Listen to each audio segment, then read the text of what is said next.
been said. For all the times I've done promises that I had nightmares along the way. I made prayers in vain.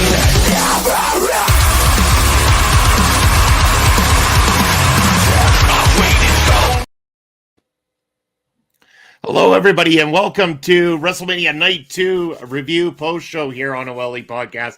I'm Bobby Munson, and here with me tonight, it's Ella J. Ella, how are you doing? And happy WrestleMania finale night, I guess.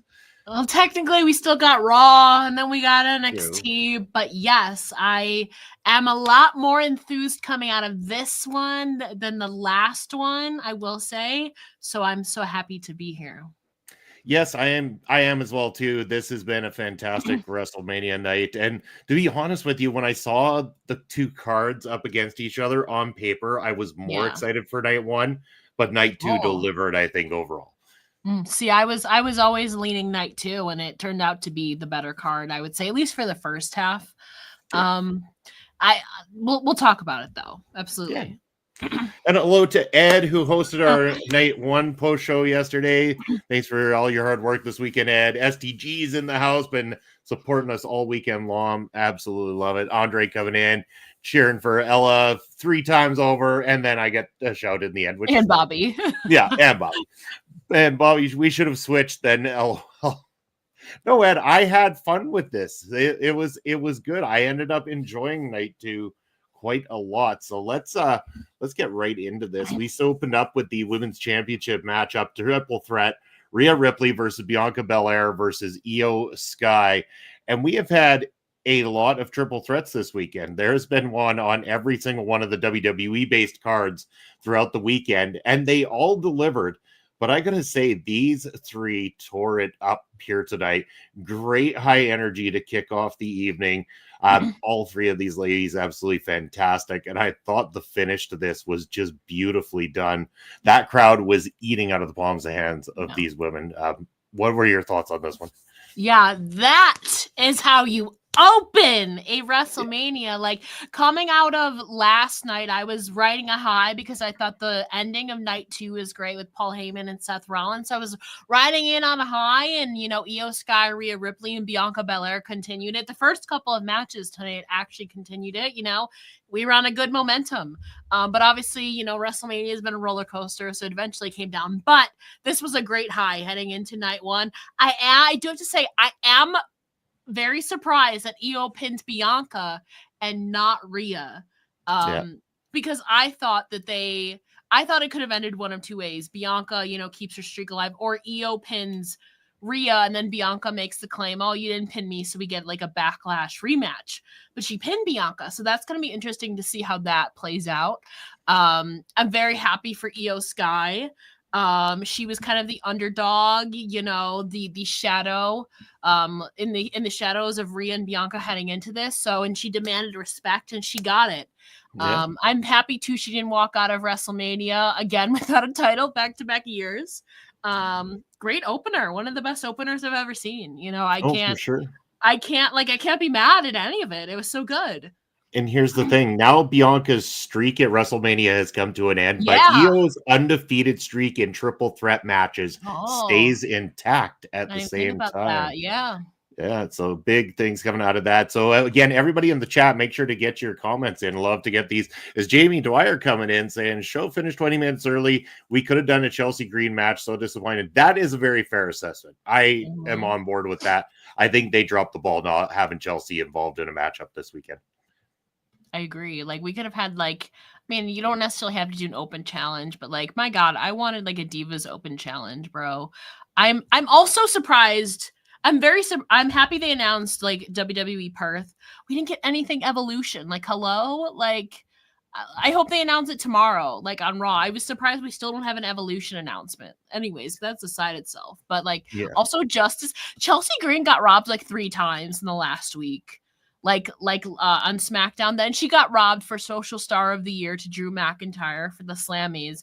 And then when she got counted out, justice for Chelsea Green. I'm just saying. Yeah, I agree. Chelsea Green's fantastic.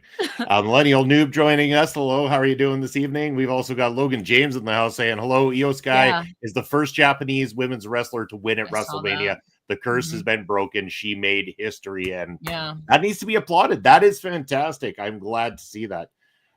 Great comment there. Ed saying, yep, this is how you open a show, and loved everything these women did, especially with Rhea coming out with the Batman who laughs gear. Yeah, and then heel turn for Bianca incoming. I'd imagine so. The frustration has got to be setting in with Bianca here. Mhm. It's gonna happen sooner rather than That's the later. catalyst. Yeah, it's a catalyst because she not only lost, she got pinned, which is a Yeah. actually the first time at WrestleMania. So Yeah. she might get a spiral and maybe align with Naomi. We don't really know. Yeah. Noob saying, I get the feeling who's going to feud with the Io Sky. If it's not Bianca and Rhea, maybe turn one of the members of Damage Control, maybe a Asuka heel turn. It could be that, that's a match we all Mhm. want to see. Let's not kid ourselves. Asuka versus anybody is great, but Asuka versus Io is something we need to see. Mhm. And yeah, Ed has been screaming for that heel turn. Yes, I agree. And Noob saying Drew McIntyre is pure gold on social media. He doesn't whine on social media. Oh, come on. Come on. Chelsea is not whining. We'll talk She about is, Drew in a minute, but yeah, yeah, like I wouldn't call it whining. I mean, she deserved that it's victory. character. Like it works for her, you know? It does. She's the hot mess. Mhm. All right. Hey, well, let's talk about that Drew guy. Sin City Street Fight is up next. Drew McIntyre versus Damian Priest. When this started, it felt a little slow, maybe off the first little bit of this, Mhm. but as it unfolded, it's almost like, okay, the slow made sense as it built and built and built throughout this one. I thought the tension built between these two guys, and they lay it in hard. They Yeah. really laid it in hard throughout this matchup. I think obviously this is going to very much be remembered for the spot with the part where Priest goes to the top ropes to do the old school, getting pushed off through the double table, and then that Claymore with the chair in the corner. I think those were two of the really high spots throughout this matchup. Mhm. But as the energy picked up, you could feel the crowd was into this. The crowd was very hot for the first few matches, I'd say, of Yeah. this show. And you could really tell the energy was there. And they loved this. And these two guys tore the house down, I'd say, in the end with this one. It was a great matchup, great victory for Drew McIntyre, and I'm definitely happy for him. But your thoughts? I guess he's successful by being bored at work. LOL. I don't know if you saw his that was selfie. so He's cool. 2-0 in when he tweeted out during his matches, so that should become a yearly thing for him. Last year we just had a tweet. This year we got a picture. Next year, do we get a video for him? I was honestly going into this like I didn't really care that much going into this, to be honest. But they definitely won me over. I agree with Ed's. Well, it wasn't like spectacular, but it was really fun, really solid street fight. They had their spots. I still get nervous when they do like the steel steps like spots on their backs. Like every time, it makes me so nervous. And then Drew obviously did the fun spot by taking the photo. Like you're supposed to boo Drew McIntyre, but I was cheering for Drew McIntyre. Like he's just so good. Board at work, maybe he wants to do something funny. Maybe. I was very happy Drew got the win. And he got his, I guess, revenge on Damian Priest for last year. Heading into this was, I cannot say this was one that I was overly excited about, but they definitely proved me wrong. And kept the momentum rolling. This match also got this awesome chance from the Vegas crowd. So it did. So where do we go from here for Drew McIntyre? What's the next step for him? What's up next? I guess it depends if there's a draft or not. Like, because for a while he was supposed to be the bloodline hunter, right? But then they didn't do anything like with them. They just had him pivot back to Priest. So it depends, I think, if there's a draft. Like, I don't know, like who else can he go after? He's not gonna go after Cena. Who's He on could SmackDown? go after it if the draft happens. He could go after Jay. That's true. That's true. And I don't think Jay has beaten. No, he beat him at Raw, the Netflix show. That's right. I don't know where. I'm trying to think of like who's on SmackDown and like a top guy. Drew and Randy feud would be fun. I mean, they faced off, but it wasn't like a real feud. So I would like to see Drew and Randy would be fun. I'd say that. But also, I first want Randy versus Cena at Backlash. So once we get past that, I think maybe they continue with Priest a little bit. Then eventually I want Randy and Drew. That would be really fun. That would be. Ahmad coming in saying Cena winning tonight was the right call. And also, Yeet, thank you for joining us. That's a great comment as well, too. We will be talking about that Cena victory later. Drew versus Jay, Drew versus Jacob, Drew versus LNA. Okay, so Ed's got the whole roster memorized. Jacob would be really good. Jacob, yeah, because like I said, he was doing this like bloodline hunter thing. You know, he was going to hunt all of them, and they just dropped it. Jacob is technically part of that, although they're not really like the bloodline anymore, you know. Drew, I could see Drew in LA. But I think Drew and Randy would be really fun, just not right now. So maybe we can go with Drew and Jacob or Drew and LA. Sure. Man, loving this one here. Don't hinder the gender. I could be down with that. I could. And we got Nick coming in, joining us. Thank you for joining us as well, too, SDG. I swear to Ed, fantasy books harder than anyone. It's I respect it. I respect it. Yeah, that's right. We're going to give Ed these flowers. He's passionate about it, so he does that fantasy booking. We're doing great. How are you doing? Hopefully you enjoyed WrestleMania. Thanks for tuning in and joining. Very thankful for you to be here. But yeah, it was a very enjoyable street fight. And again, from there, we go on to the Intercontinental title match. And this was, again, another one where I'm not usually a big fan of like multi-person matchups. They're not usually my thing. And yeah, I found myself enjoying them that much more this weekend. And this one in particular, this match shocked me with how good it ended up being. I was into it. I was popping for everything happening in it. There was quality wrestling from all of these guys. Not really a lot of boring spots where nobody was involved at all either kind of thing. So it just all worked. And the tension that started building between Dom and Finn and the pop that Dom got when it looked like he was going to 619 Finn at the same time. And the finish coming off with the frog splash as Finn is going for the victory right there to steal it right from under him and pin his ass too. That was so delightful. It works on so many levels.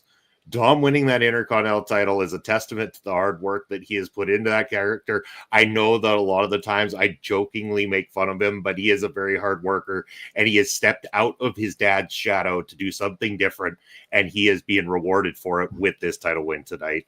This was a great matchup. Yes, and also Carlito taking that spear. Man is going to be traumatized, but man, that was satisfying to watch on the announce table. That was a great spot. I was literally screaming, Bobby. Like, my brother's like always been a big Dominic fan. I've gradually warmed up to Dominic, but especially heading into WrestleMania. When I tell you, like, when Finn Balor, because a couple seconds before the ending, Finn like hung up Dominic like in the corner, like on the turnbuckle. And I was like, oh my God, like, is Finn going to steal this win? Then they threw out Braun Breaker. And then Finn, I think, no, they threw out Penta. Then Finn hit the coup de grace on Braun Breaker. And I was like, wait, is Dominic still like hanging up there? I was literally screaming like, come on, Dominic. And then when he came down with the frog splash and then he pinned Finn Balor, I was literally screaming with joy. I was so happy for him. Now, with that being said, I don't think this is going to be a long reign for Dominic Mysterio whatsoever. In fact, I could see him losing it on Raw tomorrow, honestly, because we've seen that in the past with the IC title. I think Zack Ryder won it at one of the WrestleManias and then lost it the next night on Raw. The Miz also won an IC title and then I think lost to Wade Barrett on Raw. So we've seen short title reigns, but this is perfect catalyst to set up Finn Balor kind of maybe distancing himself from the Judgment Day and getting revenge and winning the IC title from Dom. But in the moment, I'm going to enjoy it. Very happy for Dominic Mysterio. Never thought I'd see the day that I'd be literally screaming for Dominic, but it happened. That's right. Ed wants to know if he's finally vindicated for naming Dom his WWE Male Wrestler of the Year 2 years ago now. No, Ed, because that was 2 years ago, not tonight. If you named him this year, you might have had an argument, but back then, no, 2023. I think Dominic was. He wrestled the second most matches of 2023, only behind Cody Rhodes. He was my MVP too, honestly. But we can't let Ed have this. I agree. Here. No, I have to. I'm gonna give you the victory, Ed. So I got you. Braun needed the main Yeah. event scene, basically. Yeah. Again, Braun he's primed for that main event scene. He's heading that direction. And this is a way to, again, like it was said in the chat as well, too. Like, it's a way to get him away from the Intercontinental title without having him to lose the Intercontinental title himself. So he comes out strong. It was also mentioned that Penta comes out strong in this. And I mean, kudos. Penta and Rey Fenix, they have barely stepped foot in WWE, and both of them being featured heavily on WrestleMania opening weekend. This was huge. Rey Fenix should have won, though.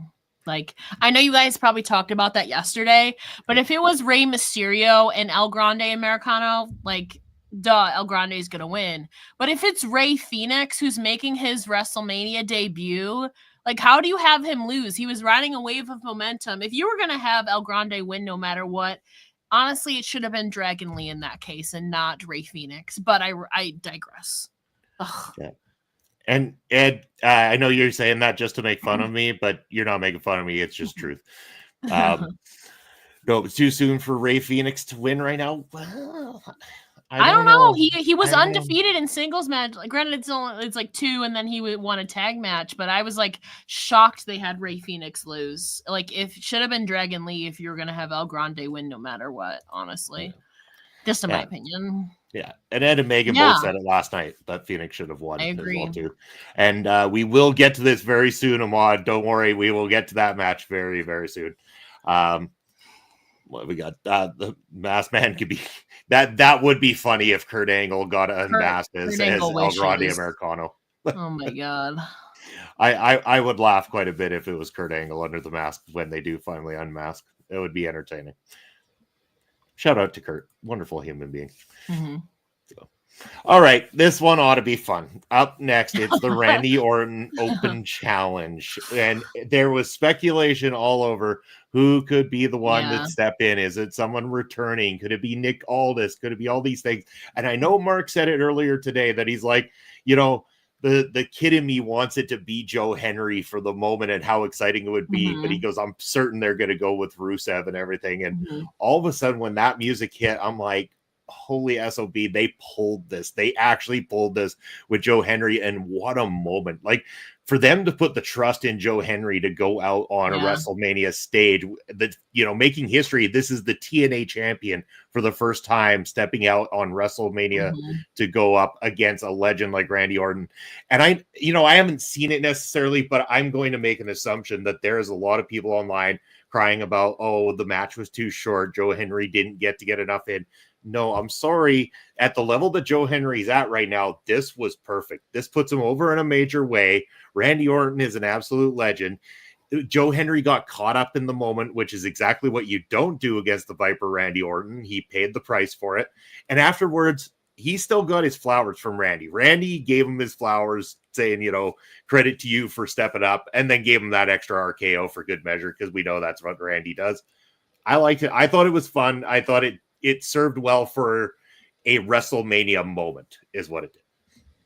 Yeah, I liked the ending. It like you said, it played into it very well. He's like, he got caught up in the moment, and then Randy RKO's him like the veteran he is. I liked that ending a lot, and then the aftermath. I expected Randy to win.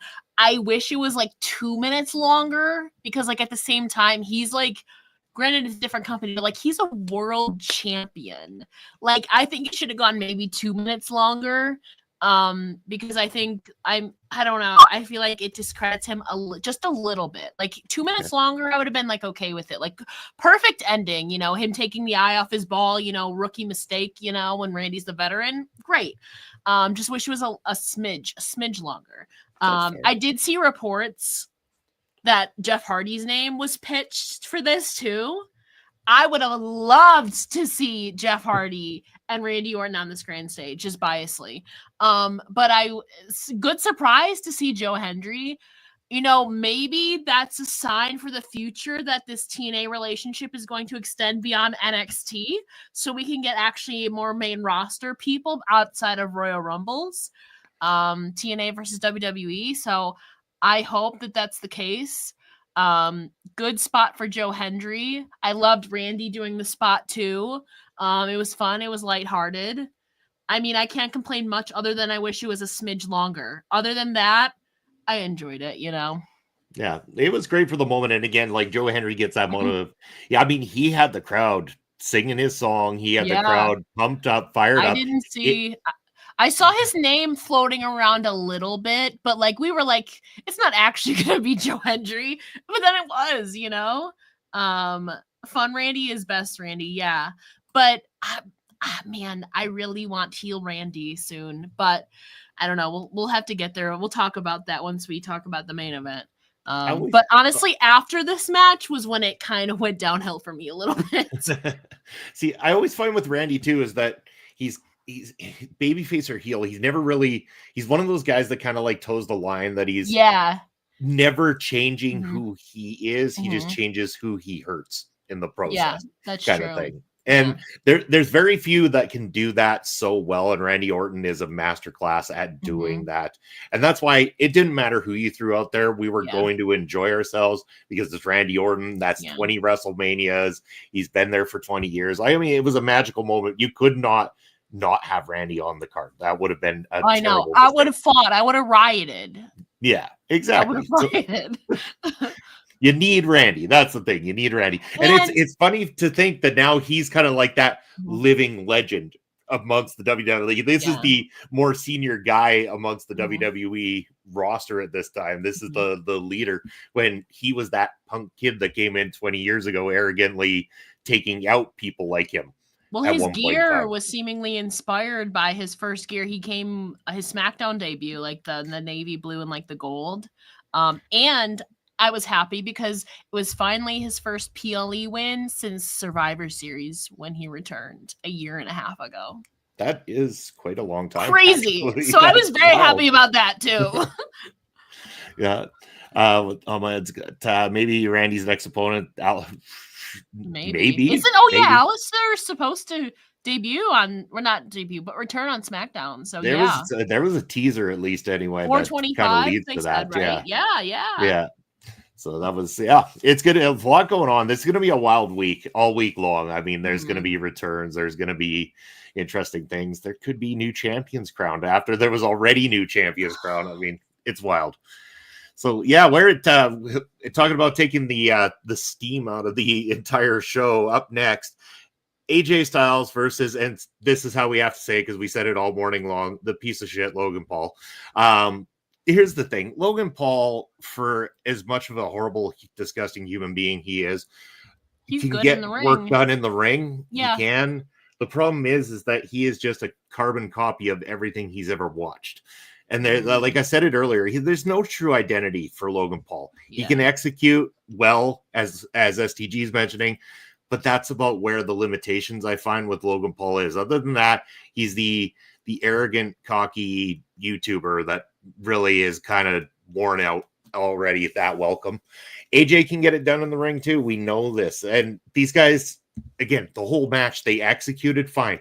There was nothing wrong with it, but there was such a deflation because it felt so disconnected, like it didn't fit the WrestleMania mold that it begged going beat for beat for beat with the rest of the matches. And then all of a sudden you plunk this match that really didn't have any energy going into it. You didn't have anybody really invested because they don't care about Paul in a way where it's like it's like heel heat. It's more just go away heat at this Yeah. point. And so nobody cared. And AJ's not the guy that's lighting it up as the big baby face to overcome somebody with that level of heat right now, to the point where this match was going to deliver. I felt it under delivered.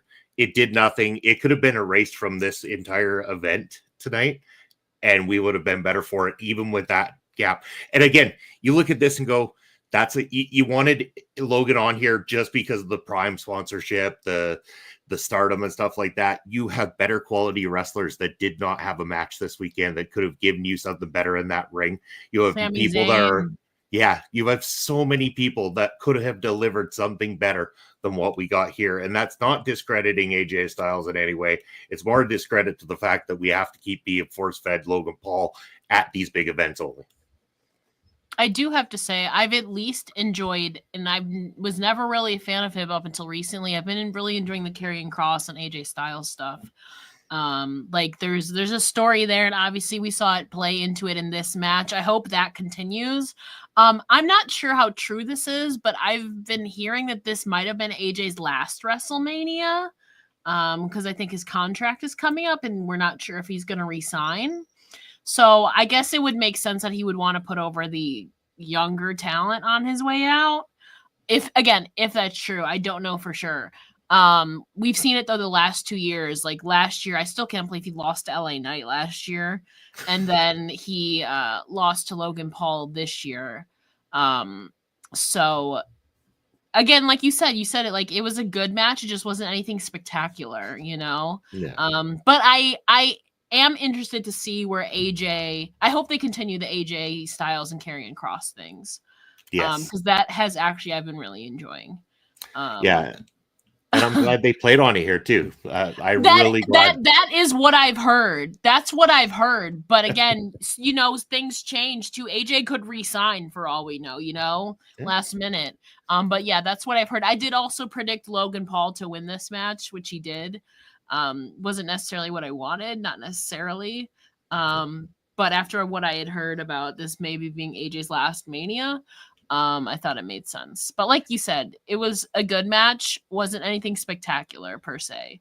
Yeah. So like can't complain too much about it. It was just like I'm not gonna overly praise it, you know, but I'm not gonna shit on it at the same time.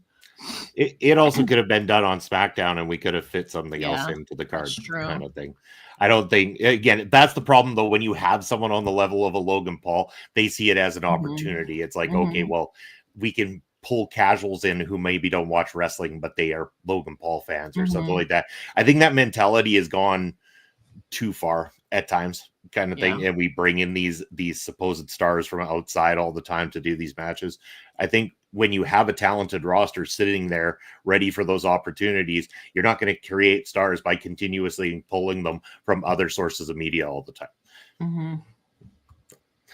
But moving on from that one, we got the women's tag team title matchup. It's Liv and Raquel defending against Lyra and a mystery opponent. I don't think this was any sort of a mystery before the music even hit. The Becky Lynch chants were already coming from the Vegas crowd. Becky Lynch, the mystery opponent partner, mind you, for Lyra Valkyria. This match was good-ish. It was another situation of there was nothing particularly wrong with it, but it just didn't stack up against the momentum that the card had earlier in the night. And as it started, I'm just like, wait a second. I'm like, everyone's calling for this Becky Lynch turn, but it's not going to happen tonight. They're going to put the belts on Lyra and Becky and make it seem like this happy-go-lucky story, only to, it could be as early as Tuesday that Becky decides to not take the hot tag or something and walks away from this whole situation or whatever it is to cost them the belts and then turn on Lyra, go after the Intercontinental title. God, I hated this finish. God, I like Becky Lynch. I like Lyra. Why the fuck? Sorry, you know what? No, I'm not sorry. Why the would you take the titles off of the legitimate tag team who's going to face a babyface, who's heels, who's going to face a babyface team on Tuesday? I get it. There's history between Tatum and Lyra, but like, there's just too many like double champs recently. Like Mercedes, a different company, but like Mercedes Moné has 4 titles. I like her. But like Stephanie Vaquer just had 2 titles. Sol Ruca now has 2 titles. Why do we need to double dip again? Like there is just too many double champions for my liking recently. Like like you said, the story was literally there for Becky to return, great. Great moment for her.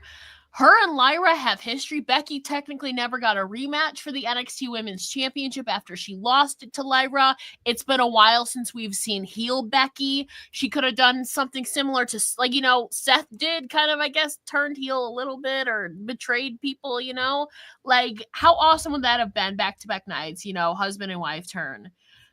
I just don't understand the reasoning. If your goal is to get to Becky versus Lyra, you don't need to have them win the tag titles in order to do that. You don't need to have them beat a legitimate team. Like, do you know how cool it would have been for Liv, Raquel, and Dominic Mysterio to walk into Monday Night Raw with all the gold while Finn Balor is just sitting there with nothing after Finn has literally been like tormenting Liv and talking shit to her, Raquel, and Dominic? Do you know how awesome that would have been? No, you put the tag titles on an already singles champion when you're literally like, this is clearly a makeshift team. It's not going to last long. Like, I don't understand. Like, this was the only thing I hated, like, this night. I hated that so much, and I just don't understand. Mm-hmm. I don't understand. Yeah. And Like, yeah. Because the goal, I think, is going to, like you said, Becky to turn on Lyra. You don't need the dang titles to do that. No. I don't like. There's just so much more benefit to have kept the titles on the Judgment Day. Like, story aside, like the Finn Balor thing, you know. Like, I don't understand, and I like Becky and I like Lyra. I'm also just sick of the double champions. Like I don't understand. I hated that. And I'm with you too, because like as it was starting, I'm like, that's the direction they're going to go now, aren't they? It dawned on me. I'm like, no, don't do it. But I was like, you could just do it tonight. You don't have to have the win. Becky not taking the hot tag tonight, not even stepping foot in the ring after everybody's been waiting for Becky to step into the ring after all this time off, for her to stand there and make it look like she wants that hot tag. And as soon as Lyra goes for it, for her to just jump down and walk straight out with no explanation. I'm going to be so mad if they have this turn happen on Tuesday. It's so because then what the hell was the point of them holding the tag titles? To put names like Becky and Lyra onto NXT on Tuesday to boost the ratings. I'm telling you, they want to go big this week with it. Like, this is like sweeps week for WWE, and they're going to go for all the talking points that they can. And that's going to include putting big names onto NXT on Tuesday. Also, justice for Bayley. Yes. This was the only part I hated that. And also because it messed up my bracket, my predictions. Anyways, Liv and Raquel should not have lost. Just period. No, I agree with you. But I digress. I like this question, though. What would you pull off of the card on night 1 or night 2, and what matches would you have put in? I would have pulled off AJ and Logan. Oh, no. So night 1, you scrapped that Raw tag team kind of match and you put TLC. You put that on there. Yeah. Other than that, I probably wouldn't have taken anything off per se. I would have added like a Chelsea Green Open challenge. That's a fair. Yeah, I agree with that as well too. Like, Chelsea needed something. I was disappointed with when you've got 2 brand new mid-card titles for the women and neither one of them was defended. You have 2 nights of WrestleMania, neither one of those titles defended, and you put the Intercontinental Champion in the tag title match. That was the biggest stab at this whole thing. Like, you could have featured every single title across 2 nights, every single title, and it would have been perfect. It is the perfect opportunity to do that, and you didn't do it. Again, anybody, you could have had some great matchups. That World Tag Team title match could have been on Raw, bro. Especially if you weren't going to have Big E return, that could have been on Raw. My God. Anyways, I'm still mad about Becky Lynch pinning Liv.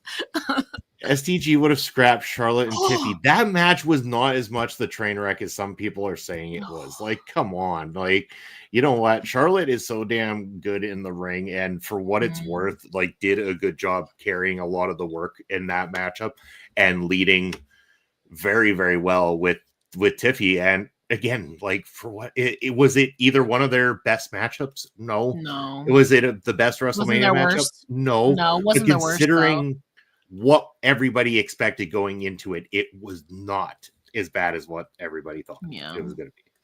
Yeah. And you get the star appeal. Perfect. Ed saying Chelsea versus Selena, replace the tag title match and then add the SmackDown tag titles instead of the Raw tag titles. Then add Lyra versus Becky or Bayley as the IC title on the pre-show. God, Fair enough. What a waste. Poor Bailey. What a freaking waste. Like, and I don't say that a lot, but not only was Bailey screwed, but if they're only there to hold the titles for 2 days, the hell was the point? Anyways, I digress. Just to get to a Becky heel turn, which you could have done tonight. Well, speaking of heel turns, we got a heel John Cena in our main event going for his 17th World Championship against the American Nightmare Cody Rhodes. One thing immediately, John Cena coming out to a dark set with no special lighting, no glitz, no glamour was exactly what we needed from this for heel John Cena. He is going exactly against the grain to what everybody expects from a heel turn kind of thing. He didn't change the clothing. He didn't change the music. He's not giving you anything glamorous that you can get behind and be like, oh, now I'm suddenly a John Cena fan after all these years because he's a bad guy and I like to be the person that likes the bad guys just for the sake of liking bad guys. He has done heel turn perfectly in this situation. And that's what made this matchup, which could have been a decent title match, into a more interesting and invested title match. The build-up that they did, the promos, they could have had a little bit more physicality. Physicality. Yeah, that was what was missing. But other than that, the promos worked. They landed. They had John Cena, obviously, is great on a microphone. But yeah, more physicality was required. This match was what I'd expect from WWE's WrestleMania main event matches these days. It did lean a little less into the shenanigans at the start. There wasn't too much of it. And then the Travis Scott thing, I think, killed the momentum. I almost don't think it was took needed. His sweet ass time on that ramp. It's just forever. And it was just like, oh, this song is so annoying. He's annoying. And then the fact that Cody did not get any sense of retribution for the way he got cupped by Travis Scott that night. The fact that all he got to do was hit a crossroads on that guy. I was just like, no, come on. Cody needed some measure of revenge. Like, he needed to, like, hard knuckle Travis Scott right in the forehead and make him break his skin the hard way or something like that to teach him a lesson. Like, there needed to be something more from this.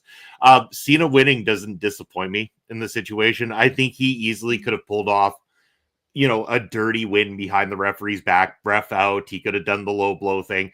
Travis Scott was such an unnecessary addition to this. And then I thought, oh God, are we going to get like Travis Scott's 15-minute entrance followed by The Rock's 25-minute entrance on this? And no Rock to be seen this entire No Rock weekend. or Randy. Yeah. I'm, like you said, it was fine. I wanted John to win and he got it. But they could have, I was expecting more than just Travis Scott. We got the ref bump, obviously. But then Cody took out, Travis Scott with the crossroads. I thought, oh, surely The Rock's gonna show up then. And then the Rock's gonna lay out Cody Rhodes, and then Randy Orton's gonna come out and, try and help Cody. Or I thought Randy could have turned on Cody. No, it just kind of, just Travis Scott. Yeah. I'm just I was expecting more. The outcome itself, I expected John to win because the only thing John did physically on the road to WrestleMania was literally bop Cody Rhodes on the head on SmackDown. That's it. I don't know if you saw that. This man just bopped him on the head. That was it. That is the only physical thing John Cena did after his heel turn. I was like, oh, then John's winning, of course. But again, kind of underwhelming. No Rock. No, I mean, I guess they didn't want to go as crazy as they did the last 2 years with Tribal Combat, and then the year before with everybody. But this, it would have made sense storyline wise. I don't know where we go from here. I wanted John. I already swore in here. Is that okay? Oh, yeah. No, drop it all. I wanted John to beat the ever-living shit out of Cody Rhodes. He did at Elimination Chamber. Keep Cody off TV for a couple weeks. Randy Orton steps up in his honor, and that's how we get Randy versus John at Backlash. But after this, Cody wasn't even bleeding. He's still standing. He's just sad. So do you do Cody and John like right at Backlash, or maybe John attacks him on SmackDown? That's still a possibility. But like, I wanted more. I either wanted like Rock, Randy, like Travis Scott, or I wanted honestly John to just beat the ever living shit out of Cody Rhodes. I was expecting more. It was a little bit underwhelming. Outcome I wanted, but like the way to get there, they could have done more, you know? I agree with you too. And again, like I know STG saying this where, however as bad as the finish is for some people, I'm fine with 4 AAs, low blow, championship outfit. Again, I'm not saying the way of getting to beating Cody was wrong. The Travis Scott part was wrong. It literally took his sweet ass time, and Cody was like a chump. It was so pointless. It really was. It was just like you could have ref bumped, and at that point, that's when the shenanigans come in from Cena. The low blow belt hit, and the belt hit should have led to a blood spot. They should have done a blood spot. I wanted Cody to bleed. Yeah. I'm not all for blood in wrestling all the time, but it makes sense at a certain point of time. A main event like that, where the new champ is laid out the former champ with the belt to get the finish and everything. Cody's got the crimson mask as he's walking away because Cena's gone to that level. And again, I know SDG also brought up the storytelling of the good and evil choice that Cody had to make. I like that because again, he had that option and he chose not to go down that path, and it cost him. But I still like you could have done that with what you're saying too here, where it got more physical. It could have got more physical. It makes John look more dangerous. This version of John looks more dangerous. It makes Cody look like even more of a badass because it took that much to keep him down and everything. And you can still run back Cody and John. You really can. Again, there's no saying that whoever they line up for John over the next little while is who's going to beat John. The idea behind this could lead back to Cody getting his next title run. Yeah. But how do you get to that? Because Cody's not just going to be like, I'm not going to vie for the title right now. You need John Cena. You need somebody to brutalize Cody Rhodes to get him off of TV, because it is not in Cody's character to like not immediately be like, fight me, like I want a rematch. Like you need to take him off of TV for a little bit. And I think that's how you get to John and Randy at Backlash. I was just heel turn. I mean, the crowd was like booing him, but like I don't know.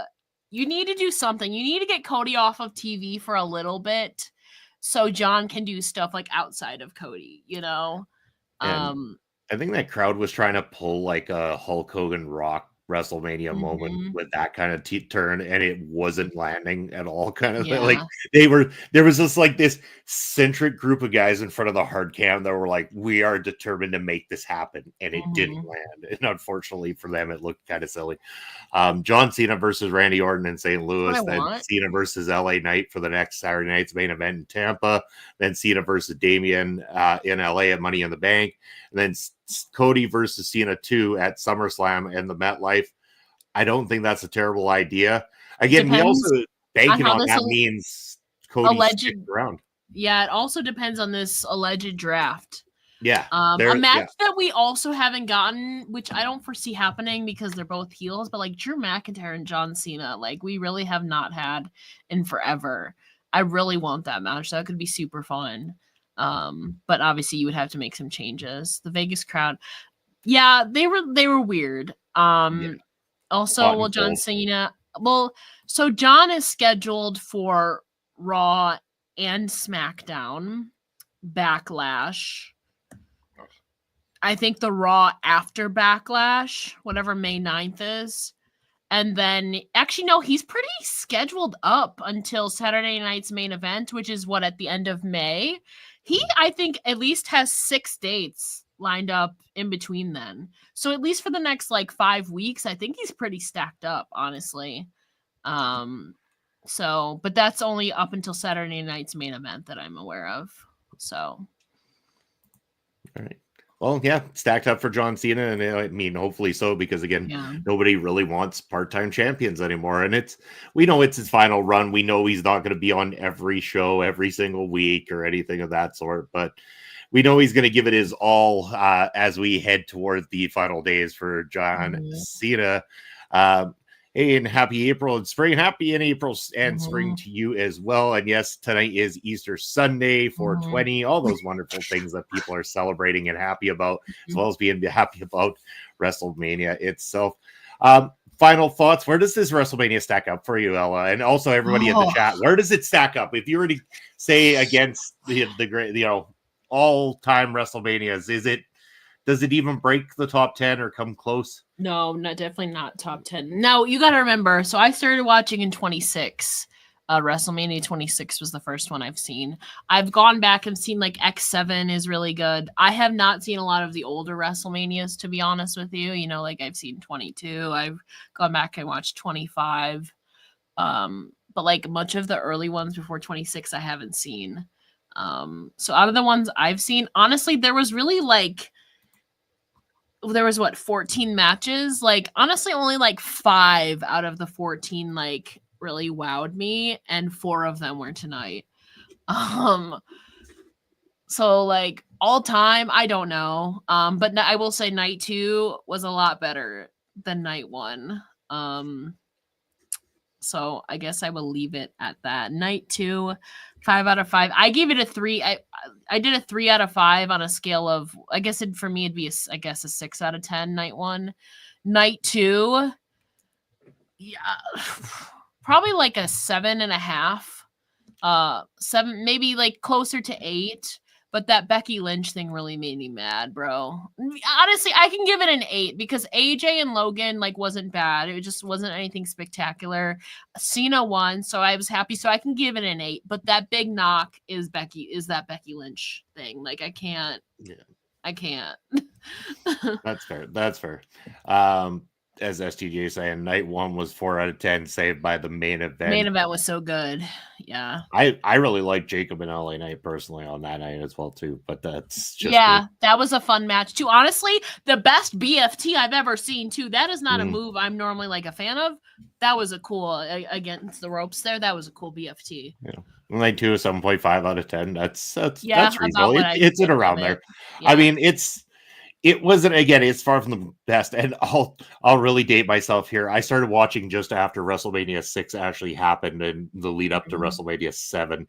I have watched every WrestleMania, gone back and watched the ones that predated when I was actually watching. And, it depends on your style sometimes too, because there's such a large gap in the difference of style of professional wrestling from WrestleMania 1 to 41. I don't think I can watch any of like the first 10 because I'm like the styles of that. I'm like, I'm not really like into this, to be honest.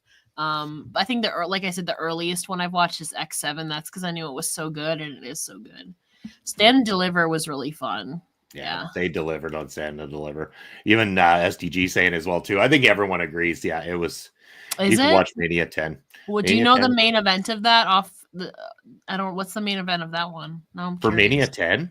Yeah, no, Mania 10 is the one that ends with Hitman and Yokozuna for the belt the year after they did it the first time, because of the double elimination from the Royal Rumble that year, or it was a double winner, so it was Lex and Brett, but both won. And so Brett had to fight Owen in the opening match of that night, while Lex fought at Yokozuna. And when Lex lost the Yokozuna, it made the final match of the night Brett versus Yoko for the belt. Okay. Yeah. But yeah, it was a special guest referee. Okay. Yeah. I'm not like I don't know. I don't think I've ever watched a Yokozuna match. He was so good for a big man. I mean, he was really, really good. Yes, plus the Razor Ramon and Shawn Michaels ladder match, the first ladder match WWE I've heard good things about that. Yeah. Okay. It's fantastic. So I've heard 11 sucks though. WrestleMania 11. I've heard that sucks. I just heard it's really bad. I've never actually seen it, to be honest, though.